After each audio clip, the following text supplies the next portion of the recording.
Okay. um, well, we want to thank everyone for coming to this. This is like a first for us, so we're just kind of like testing things out, like see like who all like would show up to this. And I think this is a pretty good turnout for the first one. We have a lot to go over. Um, I'm sure everybody has at least like skimmed the stuff that we like offered as resources. So we'll talk about that a little bit more.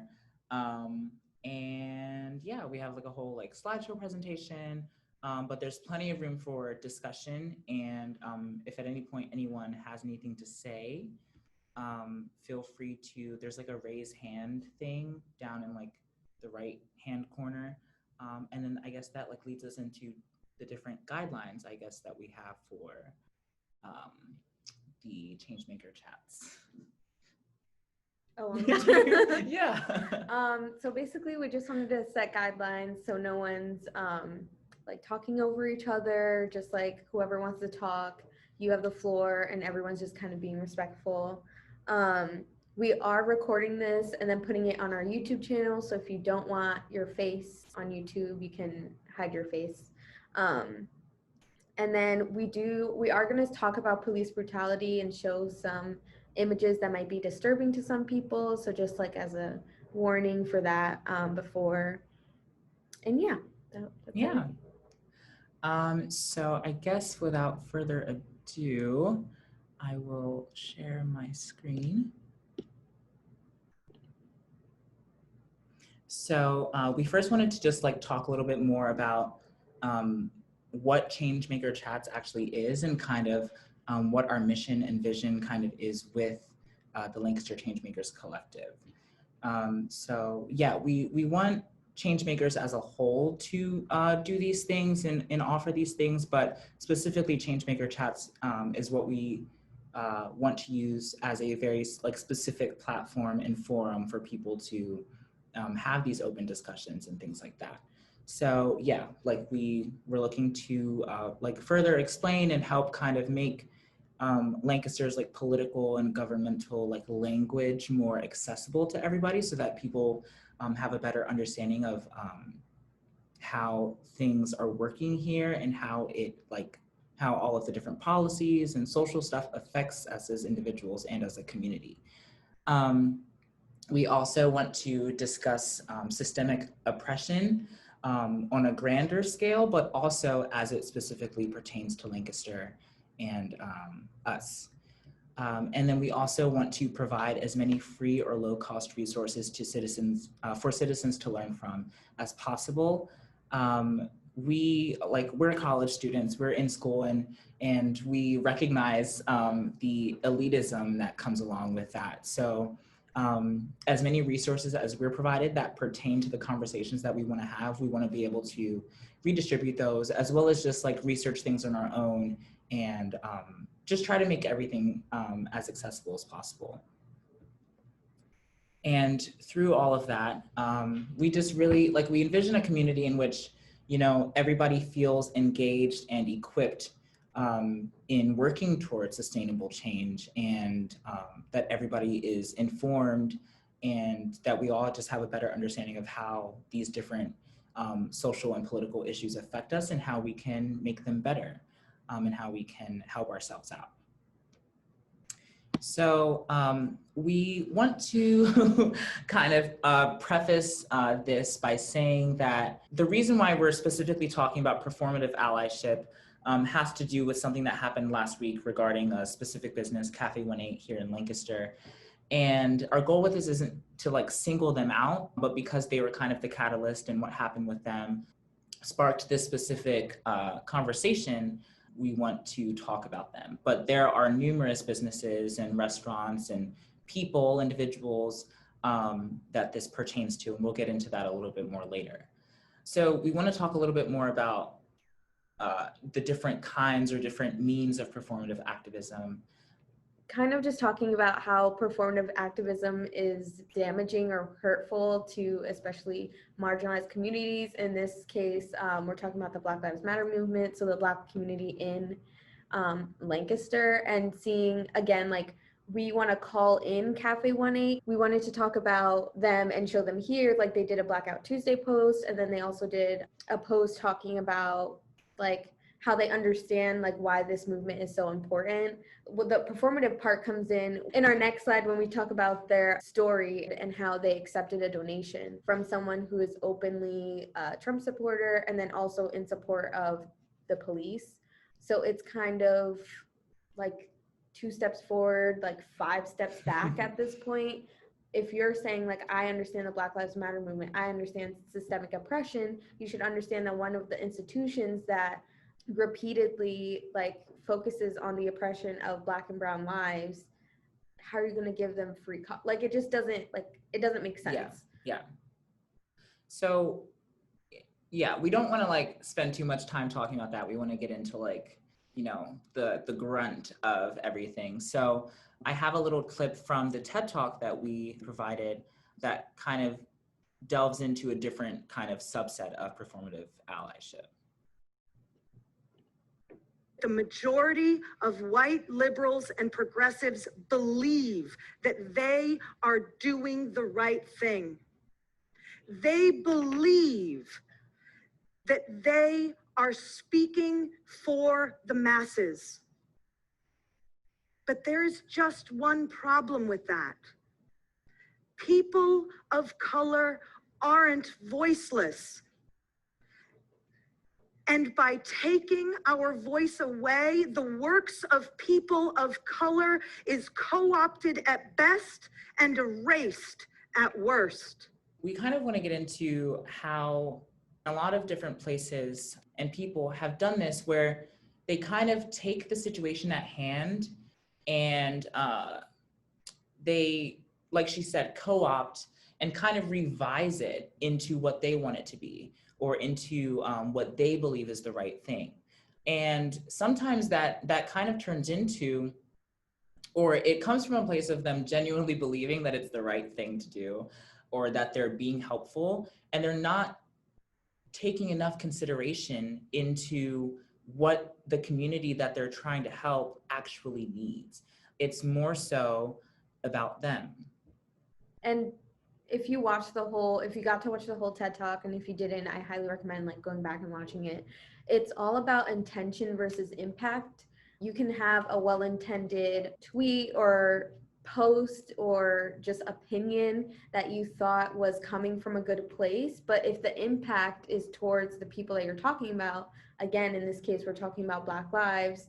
If you're saying, well, I have a Black friend, so I don't know how I am a bad person, the intent is you're trying to say that you recognize the situation, but the impact is saying, well, to me, it's like, just because you have that one Black friend doesn't mean that you're doing anything else to help improve the community or help weaponize your privileges to help. In this case, whiteness is a way that you can weaponize that into change, and having those conversations instead of putting all that labor on your Black and brown friends to have those conversations. So like, even in, I don't know, like let's say a barbecue and somebody talks about the latest murder of a Black life, the only Black person in the room shouldn't be the first one to talk about it or even feel the need to talk about it. Sometimes it is good if you step in and you talk about it and kind of lead that conversation, because that's weaponizing your privilege. And even if you recognize, you're like, hey, I don't know a lot about this, like maybe we should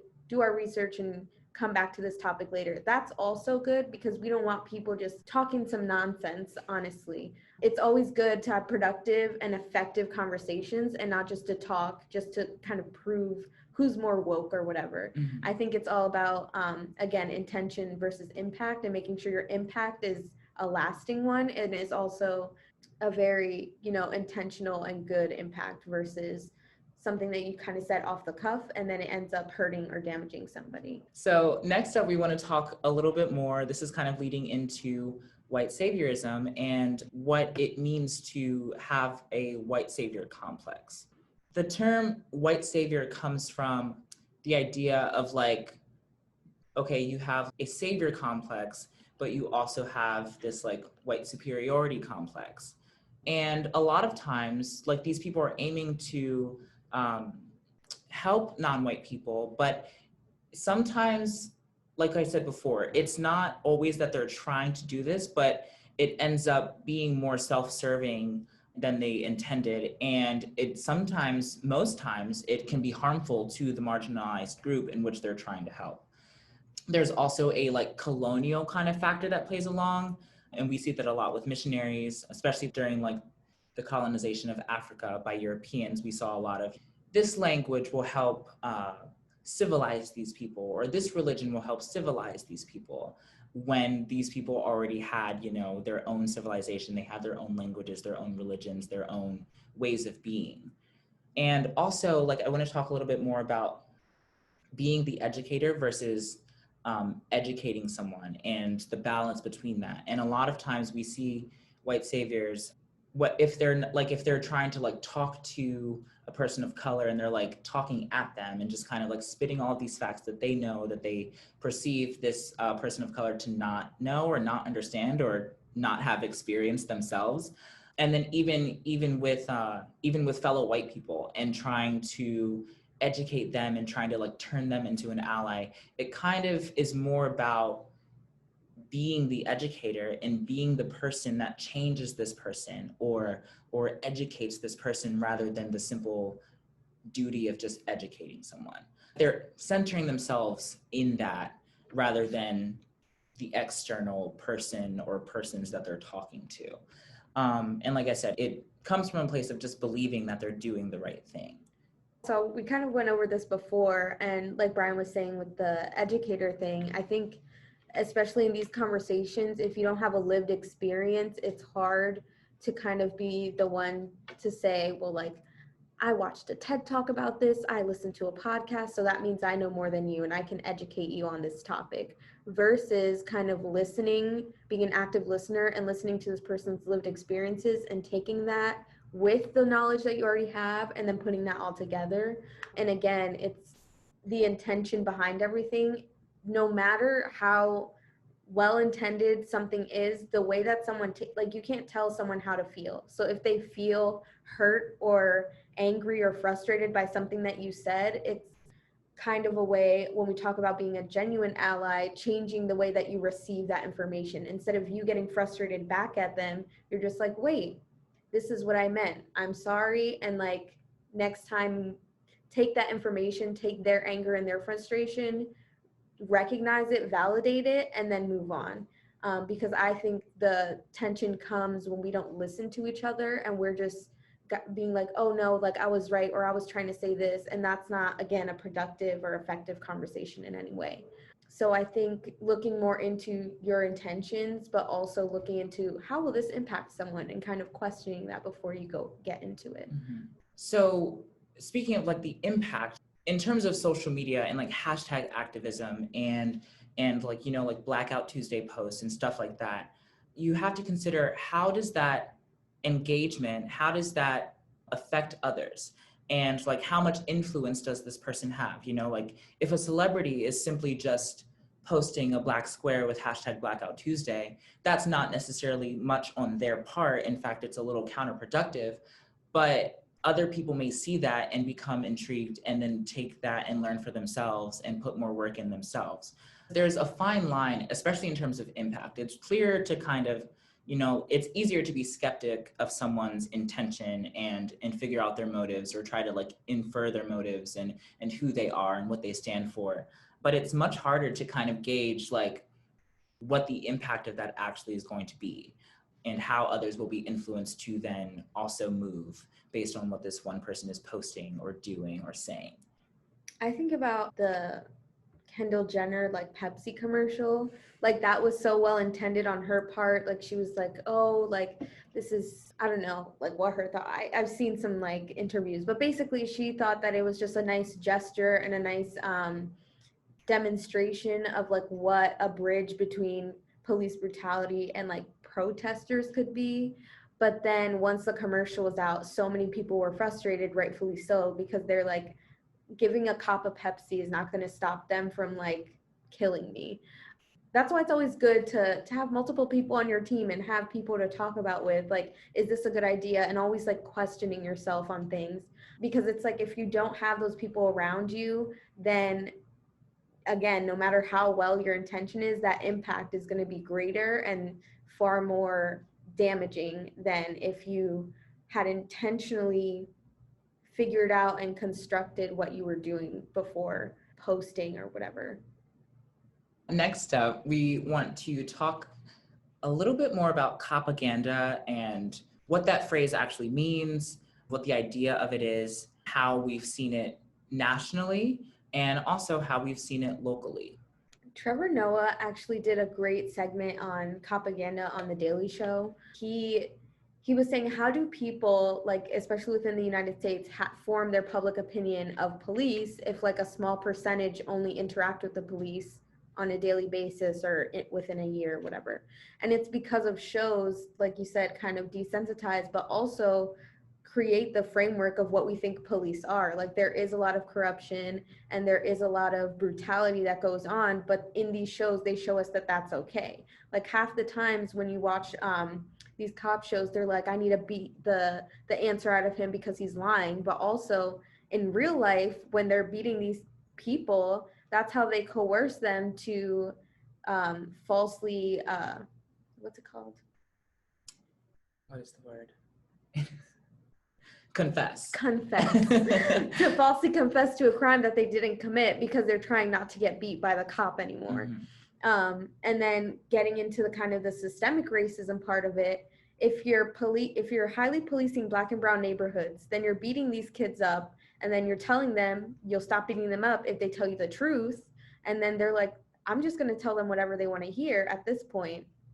And then if you're going into these communities, beating up these Black and brown people, but these Black and brown people can't even make bail, so then they end up in jail because they can't make bail, or they just can't be released. Like, this is a systemic problem, and that's why I'm not going to say a statistic because I don't know if it's accurate, but a large portion of people who are in jail are people of color. Now, that's not to say the people that are convicted of these crimes aren't guilty, but it's to say that the larger system of punishment in this country is just highly, highly flawed.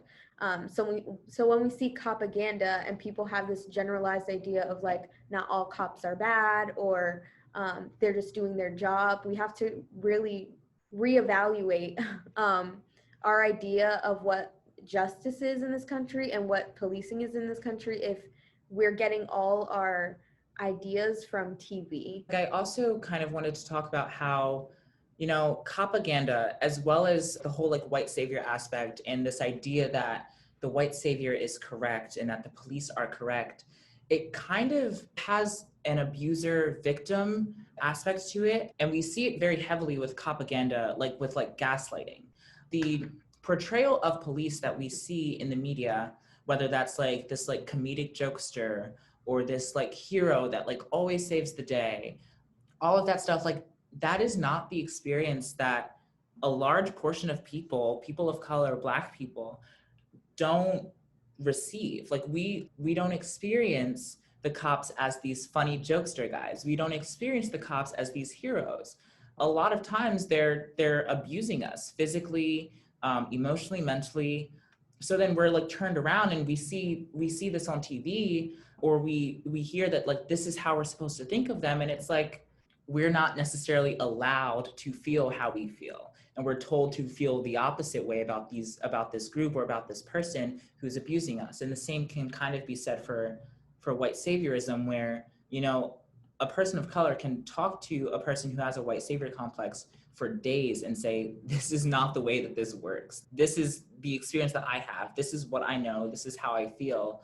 And the white savior will continue to just, no, you're wrong. I know what I'm talking about. I'm right. I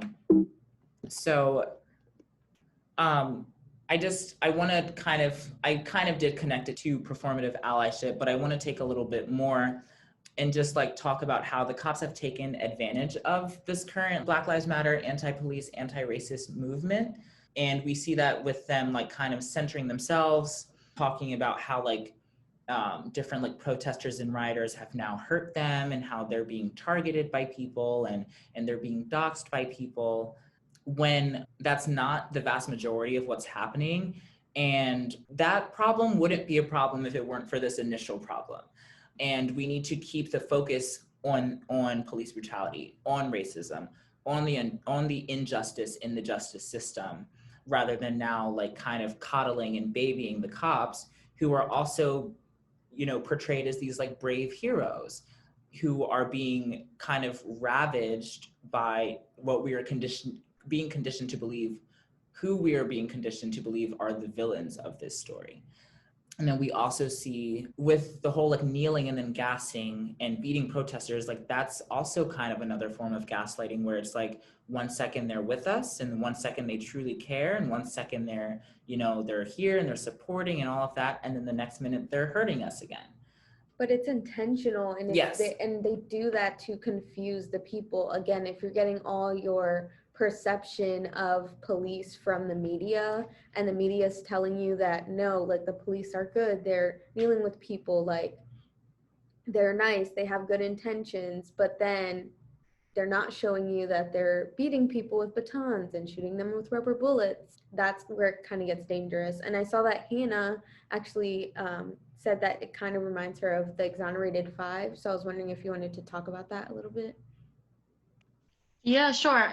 When we were talking about like police officers specifically, I started thinking about how the Exonerated Five, all of them were pressured and physically hurt just to false confess and create a whole entire narrative about how they supposedly raped a woman that they've never even met.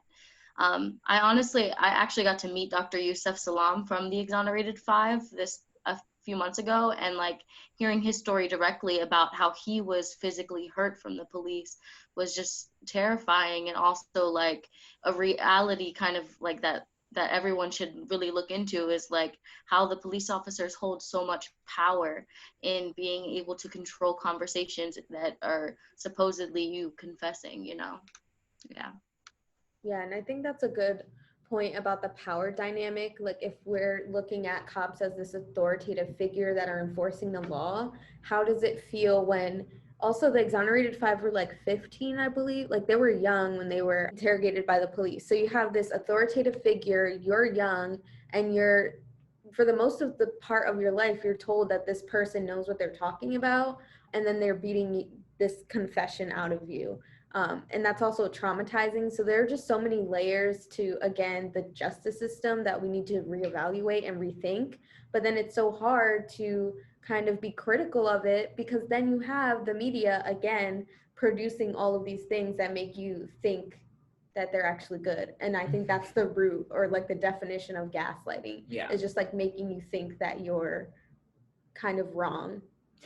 We also want to talk about specifically our police department, and how the Lancaster City Police Department is kind of behaving a little bit differently than other departments around the country.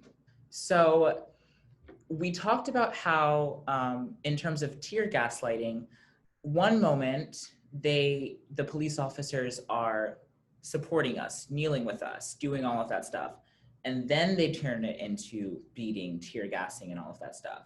But what we've seen here in Lancaster is that on Sunday, May 31st, the second day of peaceful protests, and the protests in Lancaster have been peaceful. Every single protest that we've had has been, except for when the police get agitated. But so on this Sunday was the day in which multiple people, including a bunch of children, were tear gassed and arrested and beaten by the police. And then we see later on in the week, that same very week, Thursday, June 4th, we get this nice photo op with the police, sitting with the protesters, the leaders of the protests, marching with the protesters, kneeling with the protesters. This was the day that the chief of police gave his like formal speech about everything. There was a quote from Amir Lynch, one of like the leaders of the protests here in Lancaster, in an LNP article about how it kind of seems like damage control, where they're like, oh, like we seriously messed up, now we have to make up for it and kind of like parade ourselves as like, these great people that are like sorry for what we did and trying to like make change, and we're not for police brutality and racism and things like that. And I also wanted to point out the same week, in fact, the day after the pepper spray incident and all of the arrests, a breaking news article from multiple sources came out about how the drug task force was under investigation for theft of $150,000 worth of drug money that was confiscated over a series of months and years. And I feel like that also kind of plays into the damage control and like the propaganda that we then saw later on that week, where they're like, no, like we're the good people, don't pay attention to this like investigation that we have on us, or the fact that, you know, we were just spraying the protesters. No, we're now going to walk with them, and we're now going to talk to them and tell them that we have all of this change that's coming forth. And the police chief talked about how they're like trying to like do like more trainings, and they're trying to like hire on a more like diverse basis. And not that that necessarily can happen right away, you know, within the span of 2 months, but I do think that there should be a little bit more transparency on what's happening. You know, the police have been like extremely silent about these things ever since, you know, this week pretty much. They've kind of like left the protests alone. They're not really like saying anything else. And I feel like they don't feel the pressure so much anymore. So they're just like, we don't need to show everybody what we're doing if we're doing anything at all. And then I also wanted to talk about how this was a Reddit post. Apparently, I didn't know this until last week, but there's a subreddit for Lancaster, which I think is kind of cool. But there was a post there that has since been deleted. An officer of the Lancaster Police Department, Officer Howe, posted a story on his private Instagram about how the federal agents in Portland are street cleaning, and that's what they're being sent in to do by the president in that city, to street clean. And, you know, as we can see in this photo from the 29th of July, this is apparently what Officer Howe considers to be street cleaning. Again, tear gassing people, and the police have been, you know, the federal agents have been brutalizing people. They've since been moved out of Portland, and peace has been restored to Portland as much as it can be. But it's interesting that the police as a whole, or as a unit, is against police brutality and against racism and supports the protesters and what we're doing. But clearly, I mean, this is only one police officer, but perhaps many more of them that are within our bureau have these ideas about how the law enforcement should respond to the protesters and how they should react and treat protesters. And I think that we need to have more of those discussions, and that the police bureau should definitely look into their officers' personal beliefs and hold them accountable for that. Because if the entire bureau, or if the chief of police is going to come out and say, this is what we believe as a unit, this doesn't seem very unified, this kind of opinion, this dangerous kind of opinion.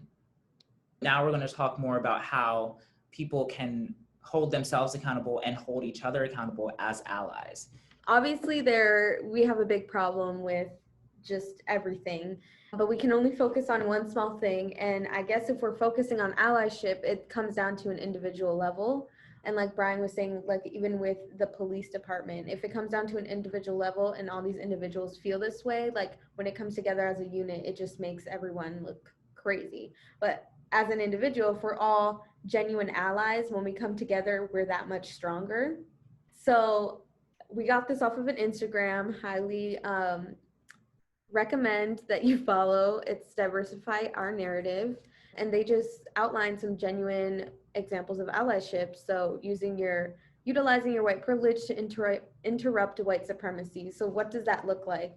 And I kind of spoke about it before, like in spaces, or mainly white spaces, when there isn't a person of color to kind of take the control of a conversation, like you can go in, you can step in and start changing the narrative of that conversation and start being, I think that's when we talk about being a genuine ally. It's not only changing your profile picture to Black Lives Matter. It's not only you posting Blackout Tuesday. It's you getting in those conversations, having those hard conversations with your racist family members or your like racist friends. We all have those people in our lives that we love, but we don't see eye to eye politically. But at this point, it's not a political issue, it's a human rights issue. I don't think the color of my skin should warrant a death like sentence for anyone. So it's kind of going into those spaces and places where you know that these conversations aren't always had, and you being the one to kind of open it up.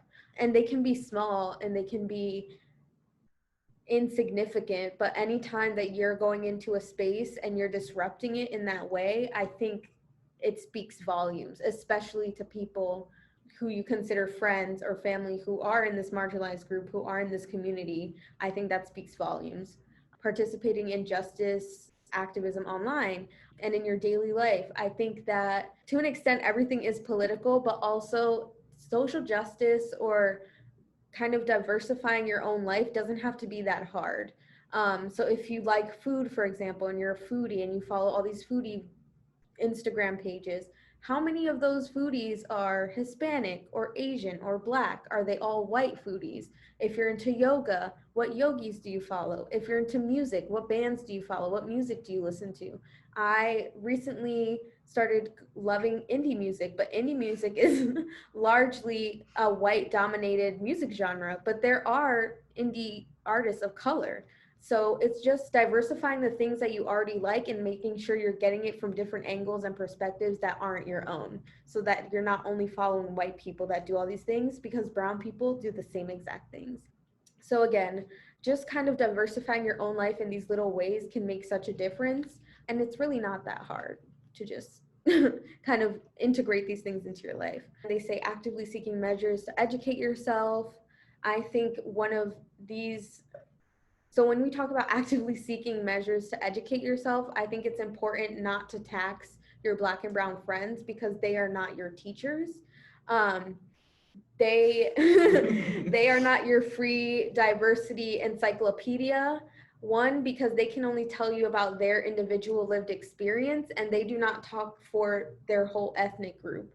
So it's like, you know, having those friends that that they're like, oh, my Black friend lets me say the N-word. And I'm like, well, I don't like using the N-word, so I don't want you to say that in front of me. And that's you looking into the history of the N-word, where it originated from, why it's so hurtful and damaging and honestly traumatizing to some people. So again, just kind of, when we say educate yourself, look into Black and brown authors that talk about anti-racism work. Listen to those podcasts, listen to or watch TED Talks. Doing that work to educate yourself doesn't mean taxing your Black and brown friends. And then confronting and unlearning your own implicit biases. I think this is for everyone, not just white people. It's even for just any sort of privilege that you have, and unlearning that stuff. And we can do that in all kinds of ways, especially when we think of Black and brown people. Like, why do we think a Black person wearing a hoodie is a thug? We need to unlearn that. They are not a thug. They are a person wearing a hoodie because they want to wear a hoodie. So it's just thinking about all these different ways in our life. And again, when you actively diversify your own things and you see Black and brown people all the time, you're kind of normalizing it for yourself. And the fact that you have to do that is problematic. But if you're actively doing that, then you're unlearning all of that implicit bias. And then recognizing race is intertwined in every interaction that you have is super important. I think when you interact with people of color and you say, I don't see color, again, intent versus impact. You're saying, I just see this beautiful person, but you also need to recognize that my melanin makes me different than you, that the way that I look makes me different than you. The way that I walk through the world because of the way I look makes me different than you. So I think when you have these conversations, recognizing race is important, but also knowing that race is a social construct is also important. So it's like walking these lines. And again, anything that like we're saying or we're bringing up, we're always happy to talk about individually. But again, we are people too. We don't want to be taxed. So just Googling it. Googling is free. If you have access to a device, which everyone does, I guess, because you're here, just Google it. Honestly, I do that all the time. I'm like, any question, how to make a resume, but like, what is implicit bias? Yes. And like when going to Google or going to any search engine, don't just read the first thing that you see or the second thing that you see. It's important to kind of gather, you know, obviously, like, you don't want to have to read 20 different articles or 20 different essays in one sitting. You shouldn't do that. But you're going to learn more the more that you absorb, and, you know, the different perspectives, even if it is a perspective that differs from yours. It's important to learn from that too. So always research, always ask as many people, even if like you're talking to a family member or a friend, ask them like, what do you think about this? Or how does this affect you? Or any sort of question like that. Google is a great thing. Like, the internet's a great thing. It's endless. So yeah, utilize that as much as possible, and just talk to people and talk to more people. Like, that's just how we learn. We learn by interacting and socializing. So yeah. And like we said before, not to tax your friends, maybe when you do all this research before, because talking is good, you can approach a friend that knows a lot about this topic and say, hey, can I borrow your time for a second to talk about this thing? Or do you have the time and the energy to talk about systemic racism with me, or like the school to prison pipeline system? And obviously you can do it more casual than that, whatever relationship you have to this person. But if you just learned about how can I be a more genuine ally to you, or even going to your friend and saying, how haven't I been a good ally and how can I fix myself? I think that's one of the best ways to kind of approach the situation, because we've all done things that we didn't know damage someone, and sometimes that person, if they're close to you, they're not going to tell you. So even checking in with your friends and doing it that way, because you're wanting to do the work inward, to be that genuine ally, I think can be good. So there is like a difference between taxing them and just like asking them all the questions in the world. That can be draining. But if you go with a specific question and you ask them if they have the time to kind of go through it with you, then I feel like that's different. Just wanted to clear that up. So I highly recommend listening to Brene Brown's podcast, Unlocking Us. In this specific episode that she had, she talks about shame and accountability. And one of the things that she brings up is that experiencing shame, you know, as a result of being held accountable or holding yourself accountable for racism is not the same as being shamed. There's a difference between the feeling that you get when someone calls you racist versus the feeling that you get when understanding that you have a racist tendency. I don't want to get into that too much, but because that's kind of just like the preface of her podcast, and she talks more about her like personal experiences. I think one of her main points was that shame isn't a bad feeling, but it's like what you do with that feeling. And that's why I think she made the distinction between feeling shame from being held accountable. Like, again, if your friend calls you out like, hey, that was implicitly biased, that you didn't want to like give this man $1 because he was black, but you just gave a white man $1, like, you know, just a general example. And then just feeling like, oh my gosh, like, you just called me racist, like, instead of doing that, kind of feeling that, sitting in that feeling of shame, but then also saying, moving forward, okay, I recognize this. So it's kind of it's a really, really great podcast, like Brian said, and it's linked in our page. And then these are like a few more actionable steps towards genuine allyship, again, from Diversify Our Narrative. And like Sabeda was saying, like, the media that you consume and the art that you consume and the food and everything, like, be conscious of how, who, where that comes from and why it's being made and why it's being distributed. And then that kind of like ends our presentation, but we wanted to like pose a few questions that you can like ask yourself at any point in time as an ally. Like, am I centering myself in this narrative? And then also, like we were saying before, like having these inclusive and productive conversations on your own with the people around you, with the people who may be online or whatever it is, and just continuing to inform yourself and expanding your scope of things. So at this point, we kind of want to open things up to anyone that has anything that they would like to say. If there's any experience that you may be having, any experience that you have had, anything that you've learned from this. I can't find the hand raising thing, so I'm doing it physically, if that's okay. So I was wondering, so I work for a pretty large organization, and I'm kind of interested in, with your interactions, first of all, thank you for taking the time to do this and investing in us so that we can hopefully bring this to other spaces of influence that we have. I really appreciate it personally. I know that you're taking a ton of time to invest in so many people in Lancaster County, and we see it. So many of us see it. So I just wanted to acknowledge that first. Thank you. And then also to say, on a larger space, so if I have a space to speak into that is a leadership influence space, especially in relation to hiring practices or in relation to even how we communicate within our organization, are there questions that you would say, ask that within your organization? And this, obviously, I'm like putting you on the spot here, so you can also get back to me if it's like, Jamie, we have this article, read this, stop bothering us. Like, that's also fine too. But just in those spaces of influence, when we have a voice in with a large group, what do we do there, especially in hiring practices, and then also larger communications within an organization?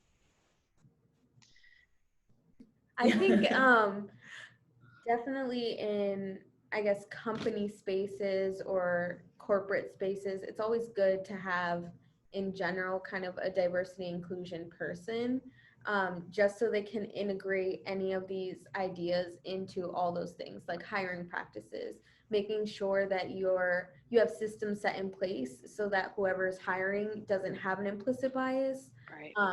Because a lot of the things that people of color face is that we have to work 3 times as harder to get Right.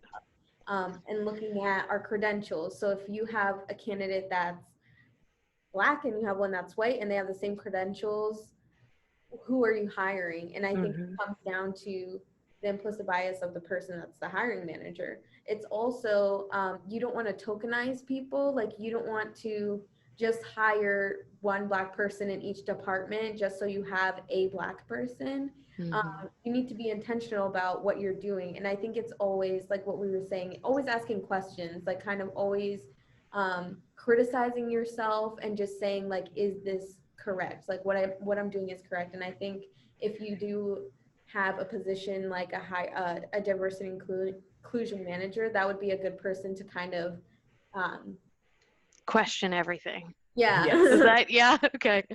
That's very helpful. And there are different resources within Lancaster that help out with this sort of thing, and they help businesses and organizations. Assets is a great group that works specifically with this kind of thing, and with like starting a business and starting an organization. But there's so many more, and I've been talking with people the past few months about questions to ask when applying to a job, and like what you want to ask your employer, the company, the organization, what you want to them, like simple as like, what is this company's what is this company's take on Black Lives Matter? Like how many what is your plan for diversifying, or what has been your plan to diversify? How many people in upper management are of color, or are women, or are queer, like things like that. Because as many questions as you get asked during an interview for a job, like there should be no kind of wall between you being able to ask questions as well. Right. And like, because of like the way that I left my job, and many people have left their jobs in the past few months, like we've just been having conversations in regard to that, like because we're trying to minimize the the chances of things like this all happening. Right. And if I feel as though if a job, like if an interviewer or a company can't answer certain questions like that, then like, yeah, I don't know. Or they even the silence even says something. Yeah. Or even if the employer doesn't know how to answer that question right away, they should be like, oh, I never thought of that. Like, okay, like I'll put more into that, and I will figure out like what we're gonna do and how we're gonna do it. Right. Yeah. So like, employer-employee, you know, questions back and forth, and diversity-based, inclusion-based questions. Definitely helpful. That's great. Thank you both. Thank you. Yeah. Hannah, were you going to say something? Is that clapping or is that... That's the only one that popped up. Oh. Like, it was either that one or thumbs up, so I wasn't sure. But I guess I want to talk a little bit about like performative activism in a sense of like at actual protests. So I think a lot of like specifically white people tend to equate a Black Lives Matter protest with going to Pride, which are two different kinds of things. So like if I'm going to a Black Lives Matter protest, don't honk at me, don't clap at me. Like obviously you should be going there too. You know, go the extra mile, go to the protest yourself. Or don't just say I hear you and I see you. No, go do something about it. Donate to the bail fund after you honk at me, you know what I mean? Versus, okay, at Pride, everybody's cheering, they're clapping because they're proud of who they are, they're honking because they're also queer and things like that. Like I feel like people don't understand the difference between a protest and like actual like taking pride in something. Like it doesn't mean we're not prideful, because obviously we're prideful, but it's like it's a different level of pride. We don't need validation for being proud that we're Black, but we also don't need validation to fight for our lives, because it's like we have to fight, so you might as well join the fight instead of honking and being performative. Yeah, I think that brings up a good thing, especially I think with COVID it's hard with a protesting piece, but like if you can't be out there, like there are different forms of protest. If you can't stand out there and yell, you can stop going to spaces and places that actively like support the police. So again, like calling in Cafe 18, but if we just found out that they support the police, the local law enforcement, and give them free coffee, maybe I don't want to spend my dollars there, because we as individuals all have buying power, and especially when we're supporting local businesses, support Square One. They're actually a very great company. They've been here for 20 years, and they support local Black and brown activists and Black and brown community members. So it's like and then a lot of this work is kind of research. And like you were saying, if you can't do, like the performative allyship comes when you don't do your research and you just say Black Lives Matter, but you go to Starbucks and like shop at H&M. I don't know, like you're just doing these things without doing your research. And I think you need to do your research before you do anything. And obviously that's taxing and emotionally exhausting, but it's taxing and emotionally exhausting to live in fear every day. So, you know, like if you can take 2 seconds to just kind of research the restaurant to make sure they're not supporting Trump or trying to like kill Black lives in any way, then maybe that'll be that would be great. There are so many restaurants, you right. know, like there's so many stores. And like this has been like a huge thing, like just recently, where like people are actually like boycotting certain places. And you know, like it's hard in this country and really like in this world to like, but specifically in America, like being like ethical in every single way, or like not, you know, feeding into capitalism and racism and all of these different things. It's so foundational to the way that this country works that it's hard to exist as an American and not feed into it. But just doing as much as you can, really, and allowing your space, or allowing yourself that kind of space to just like, you know, like, oh, I shopped at this place and I didn't realize, or I ate at this place and I didn't realize. And allowing yourself that room to like forgive and just like move on and try to do better. That's also really important, you know, especially for people of color, and making sure that like we're not like, oh my God, we're like acting against ourselves in every single moment, because that's literally the way that this country works, is that everybody's against people of color, including people of color. So like it just, yeah, just taking it easy on yourself, knowing that like you're not going to be correct in every single way at every single moment. Allies too, you know, just doing what you can do actively and just trying to do that as much as possible. Yeah, and I think the whole root of just genuine allyship versus performative is that you're putting in the work to change your behavior. So like Brian said, if you end up going to a place and you find out like, ooh, maybe not go there next time, don't go there. But then the fact that you're even recognizing and acknowledging and then changing your behavior, that's genuine allyship instead of performative, where you're again just posting Black Lives Matter, but then continually supporting businesses, continually putting in your time and energy into places and spaces that do not do the same for Black lives. But yeah, anyone else? Charlotte? This is really just a quick plug, but I wanted to say that Pose is fantastic and it's on Netflix.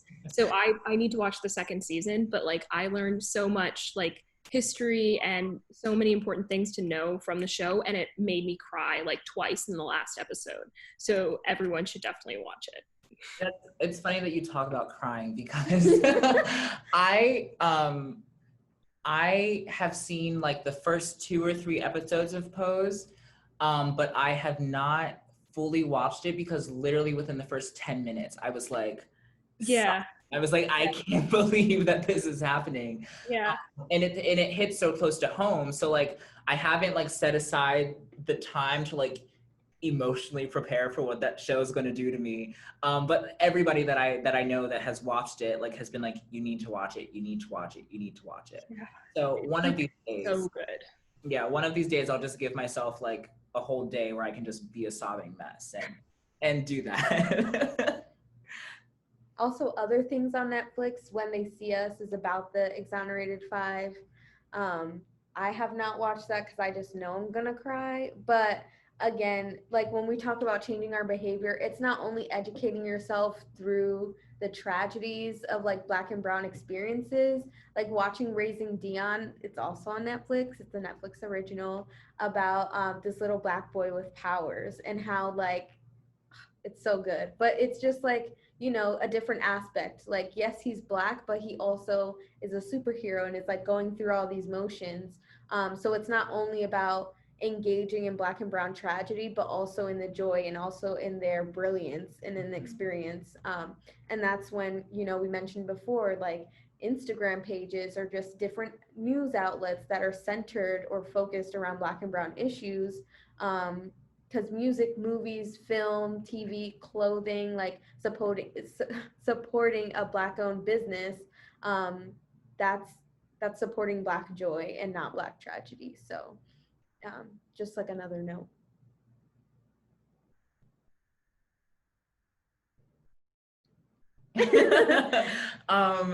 Is there anything else that anyone like wants to say?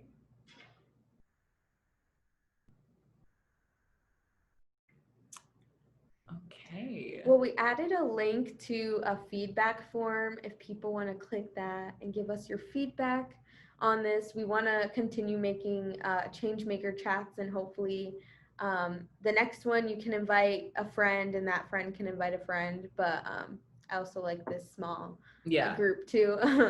But thanks for everyone for coming. We really appreciate it. And thank you for just being here and taking the time, because we know your time is valuable too. Thank you all. And Changemakers will be around doing, you know, as much as we can do. Changemaker Chats will be back. And we hope that all of you are back when the next one happens. So yeah. Bye. Bye. Bye.